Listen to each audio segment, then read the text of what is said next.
It's about the restoration of our republic. We want to educate, encourage, enable the power. We stand for integrity, honesty, self-reliance, self-defense, and most importantly, no compromise on our foundational principles. This is America's Voice Now. Find America's Voice Now on Facebook and at americasvoicenow.org. Here's Michael Evans.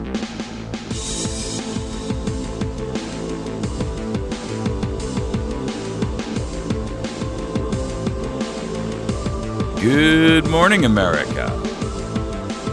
You're listening to America's Voice right here, right now. My name is Michael Evans. I will be your host this morning, whether you like it or not. It is Friday. Thank goodness for that, huh? Fridays hold a special place in my heart. So, hey, quick note, by the way, if you're in the area geographically, there is going to be a gun show held in Mountain Grove, and that will be on March 8th and 9th. I believe that's Saturday and Sunday. And it runs from Saturday from 9 to 5 and Sunday from 9 to 3. If you need more information or directions, you can call 270-1969. That's 417-270-1969. There's going to be a friend of mine over there, a guy by the name of Chad, who runs a company called Red River Guns. And Chad is he's got a kind of a neat product line, especially if you are if you were listening to our prior shows where I talked about making sure that you always have spare parts on hand. One of the things in the products that he sells is all AR replacement parts. And so if you are in need of a set of, springs, or you need a set of crush washers, a new muzzle, or a new, flash hider, or whatever the case may be, he has those kinds of things. He's also got extra bolts and stuff like that. Encourage you to get out there if you can and meet with him. His name is Chad, and he will be at a table called Red River Guns. They also, by the way, have complete 7.62 uppers that 7.62 by 39. So you can mount those over your on a regular AR lower, and that way convert it to a caliber that shoots a 30 caliber bullet. Which I'm not a real fan of the 7.62 by 39 for long range. It's okay for short, but it has one advantage: ammo right now is available and it is cheap. So I would. And he guarantees it to work, by the way. If for any reason it doesn't, he's right in New Madrid, and he can replace it personally. So I encourage you to get out there if at all possible so that you can participate with him. Okay. Yeah, you can see their website, by the way, at redriverguns.com. Redriverguns.com. You can also order parts online. So if you're not local, and you can order from them online. There's a phone number on there, too. You can email him at chad@redriverguns.com. Chad, C-H-A-D, at redriverguns.com. So there are a couple of other things of housekeeping which we'll kind of cover this morning, but our topics this morning are going to be, do the Obamas apparently have some kind of a God complex or something? I mean, what is going on with these two? The other day, Barack came out and he said, those people that are pressing forward on the Obamacare initiatives to try to get suckers to sign up and so forth, they're doing God's work. Now, Michelle came out yesterday and said the same thing. I got to tell you, what bothers me about that is that, people who make those kinds of statements are demagogues, and only monsters and demagogues and people who have a maniacal self-view actually make statements like that. They try to align themselves, especially people in politics. Now, I'm not talking about your pastor, but I am talking about people in politics who try to say, you're doing God's work if you do my work. You see, the problem with that, of course, is that on one hand, they scream separation of church and state. But then as soon as it's beneficial for them to tie themselves to God in some way, shape, or form so that they can get more suckers to follow along as they whistle through the field, Pied Pipering their way into demise, then it's, you're doing God's work if you're working and following me. All right. I'll make plenty of fun of her later during her segment. Anyway, the second segment is going to be the Obamacare issue of signing up the uninsured. Now, that was the original premise behind the bill, right? I mean, the whole idea was that we had 30 million uninsured Americans and that they needed coverage because it was a human right. Then, of course, we find out the real truth that, frankly, none of them are ever going to sign up. Even the government itself admits that. And now we find out that actually only 1 in 10 have signed up. 10%. So we're seizing 1/6 of the national economy. We're completely destroying the medical industry. We're going to add literally trillions of dollars of expense to the American worker so that, we can cover 3 million people? We're going to destroy the insurance policies of millions upon millions of Americans. We're going to change the nature and the fundamental methodology that most people have insurance under today so that 3 million people can get insured. Hallelujah. You're doing God's work. How shameful. All right, our third segment. You know, I touched on this story last week about how the CIA is in this death grip battle with the Senate Intelligence Committee, who oversees their operations. Now, no one would believe for a moment that the Senate or somebody should not be overseeing the CIA. I mean, the dogs of war are out there wreaking havoc, raping and pillaging nations, nation-states. I mean, these guys are the worst of the dirtiest of the dirty. So they're really affronted when a Senate staffer snuck into Langley and snitched a bunch of documents. And man, they don't like it when them tables are turned on them, do they? So they're actually trying to discuss how they're going to resolve the problem. It resulted in the Intelligence Committee, which, you know, Senate Intelligence Committee is one of those oxymorons, right? That's like jumbo shrimp or baby grand piano. And the idea, of course, is that these people are supposed to oversee the CIA and make sure that they're not playing dirty. Well, of course, we know that they've done a fairly lousy job of that, and everything is a secret. Secret squirrel. Well, one of their assistants and staffers literally was in Langley and wandered out of there with a bunch of paperwork that the CIA is having kittens over. And CIA Director John Brennan is flipping out. By the way, John Brennan is an avowed Muslim convert, has no business. He is an ideologue, a demagogue, and he is a dangerous man. And he has no business running the CIA. And he's upset, of course, that this guy stole those documents. Well, I mean, with all due respect, the idea of the Senate Oversight Committee is that they are to keep watch over the CIA. So, therefore, there are no documents that should not be open to the Senate Intelligence Committee.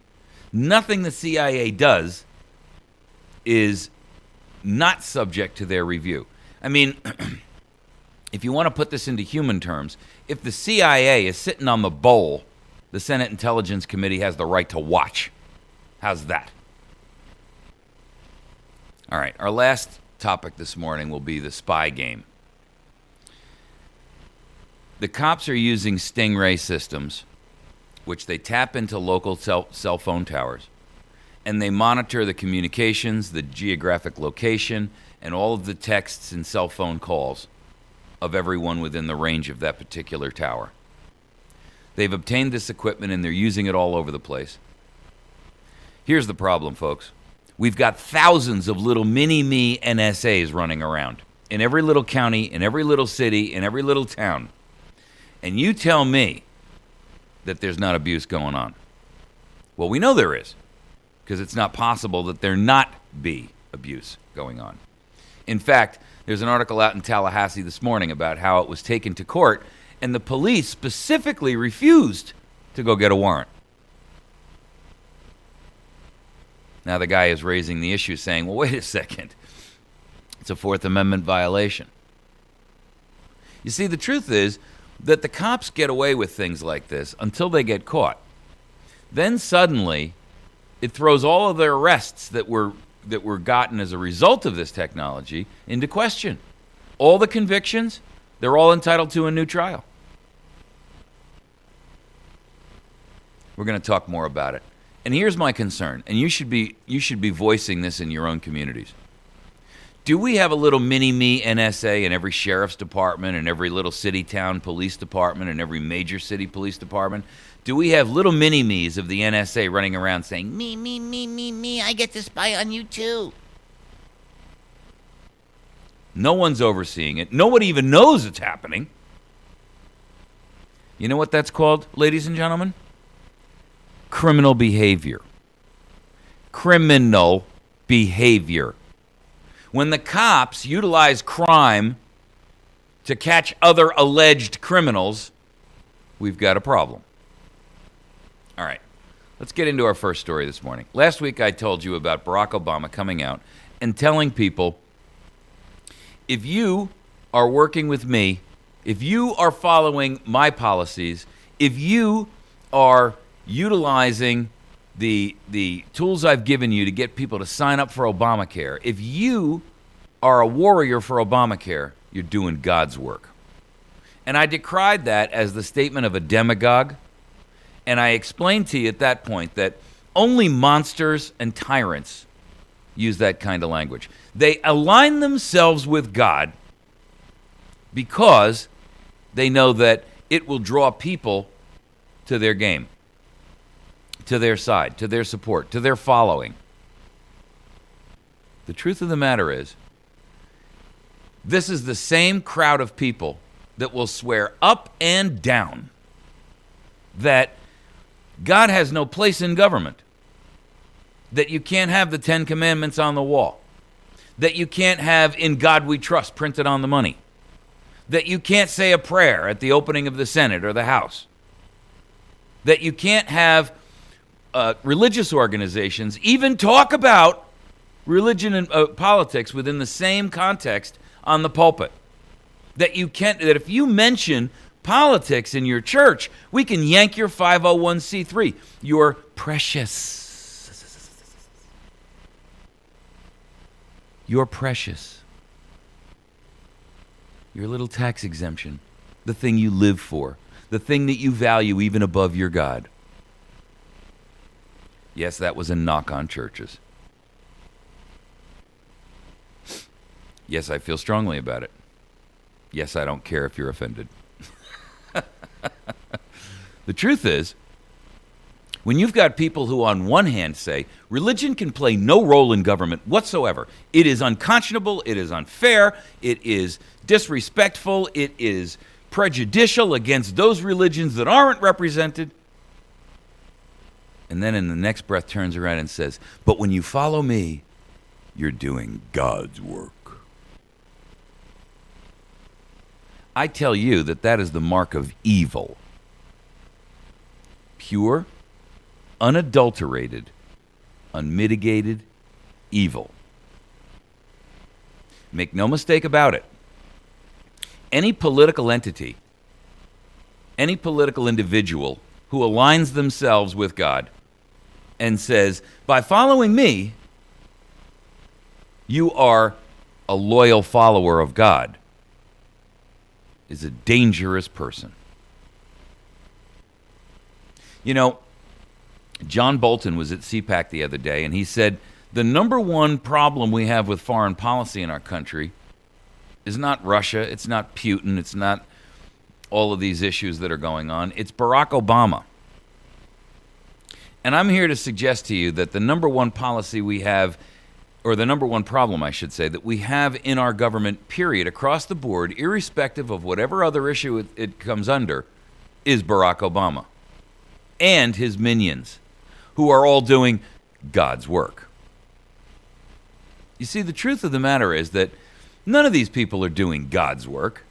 In fact, with all due respect, I'm willing to bet that God's got a special punishment and a special slap down for them when they arrive.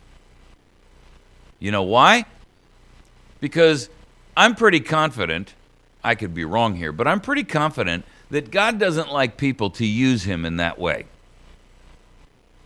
God doesn't like it when people turn around and try to ally themselves with God while simultaneously, realistically, abusing those people that they are alleged to represent. I think God doesn't like scammers, and I don't think he likes con artists.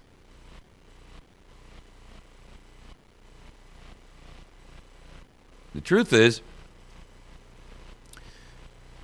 these people who are out there running around proclaiming to be something along those lines are exactly that. They're con artists, they're scammers, and the rest of us, quite unfortunately, have to be tied in with their misrepresentations and lies.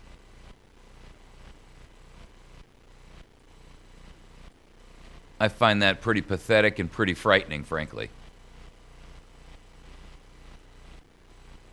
You know, almost invariably, if you look back historically at tyrants, megalomaniacs, anyone who is in the business of seeking followers so that they have power, you will find invariably that there's not a single instance where some of them have used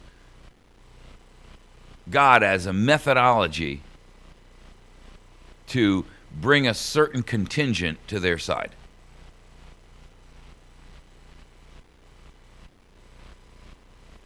The problem with that, of course, is that it really leaves, and it's a very, very unfair methodology or way of drawing people to you, because they use those people in a religious context, and then when they're all used up and their value has been for all intents and purposes, finished, then they destroy them or they shut them down. I mean, you don't have to look hard to see where that's happened in the past. Take a look at people like Hitler that did that. He allied himself with the religious right and the Christians. I mean, come on. You're going to try and tell me Hitler was a Christian? Really? You're kidding, right?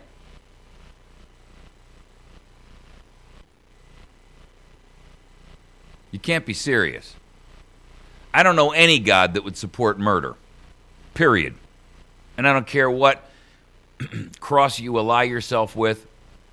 I don't care how you try to tie yourself to some religious entity or organization. There's no God that supports that. And none of us should be fooled into thinking that there is.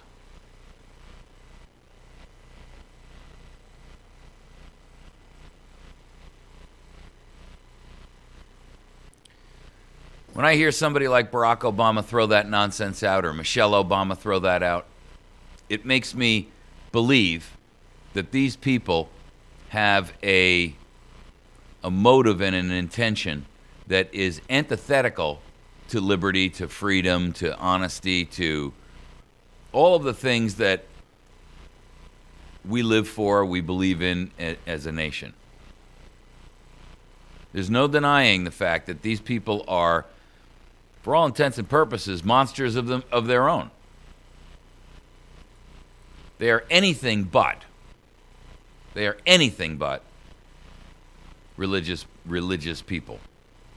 They don't believe in God. I don't think they do. And if you call what they do practicing good religion, we probably have nothing further to talk about.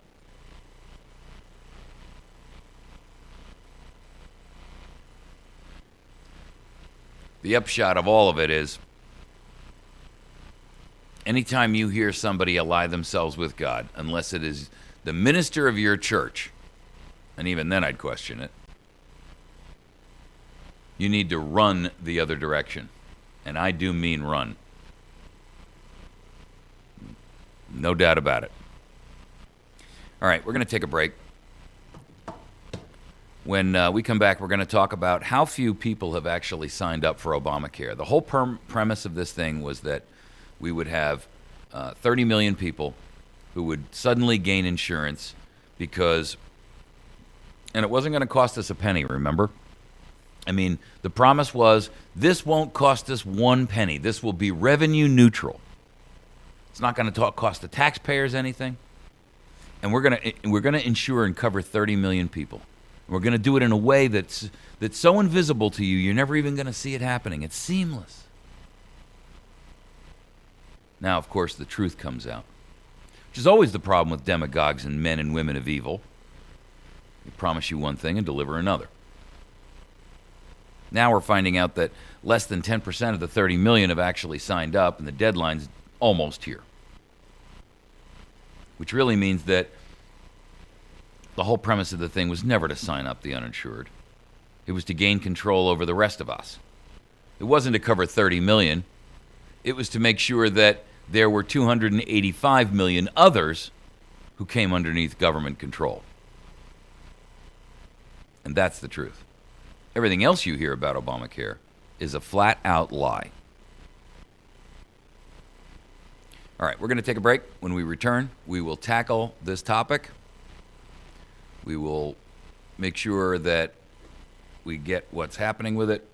If you'd like to email me, you can send me an email to mike@americasvoicenow.org. You're listening to America's Voice Now. You can find us on that website at americasvoicenow.org. Hang on a minute. We'll be right back.